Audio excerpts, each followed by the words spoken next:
Hello, this is Tony Heller from RealClimateScience.com with the Vermont Climate Plan. The progressive state of Vermont wants to end bad weather, and they've come up with their own climate plan. Their plan makes legally binding goals that they have to get rid of 80% of their CO2 emissions by the year 2050. If they would have gotten engineers involved, they would have known this was impossible, so instead they chose to get the lawyers in the process.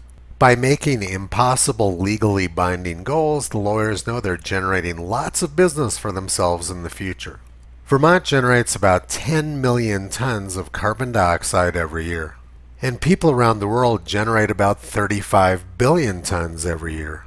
So Vermont is generating 0.03% of global emissions. And they believe that they can save the world's climate by making that number even smaller. The Vermont Climate Action Plan has a lot of very detailed predictions about the weather. They say that because of carbon dioxide, the number of 90-degree days in Vermont every year is going to increase by 41. Right now they average 4 days per year over 90 degrees, but according to the experts, that number is going to increase by a factor of 10. So let's look at the trend of 90-degree days in Vermont over the past century. The most 90-degree days which Vermont had occurred in 1944, and the trend has been downwards for a century. In this graph, I plotted the Vermont Climate Panel projection in red and the current trend in blue. Their projection has nothing to do with reality and nothing to do with science. The panel simply made up some numbers in order to try to scare people. There's been no trend in Vermont afternoon temperatures over the past century, and the warmest year was 1953. The most popular movie of the following year in 1954 was White Christmas. The story was that they traveled to Vermont for Christmas in order to enjoy the snow. But on Christmas Eve there wasn't any snow and it was 70 degrees, so they were dreaming of a white Christmas. But then a miracle came, and on Christmas Day the warm weather went away and it snowed in Vermont. In 1954, Vermont had Bing Crosby and Danny Kaye, but now they've got this guy.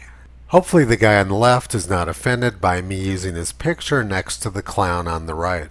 5 years ago I was working near Burlington, Vermont, and this was my home for most of the time I was there.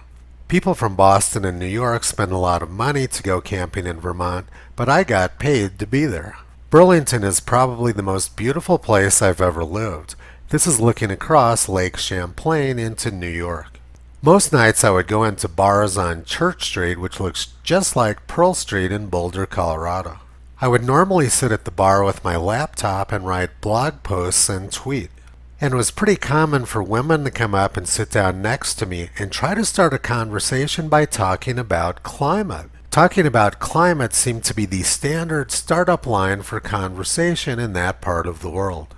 I never expressed my opinion about climate, but I was more than happy to listen to them and hear the propaganda which they'd been fed. But I'm happy to see that 5 years later, little tiny Vermont is going to save the global climate.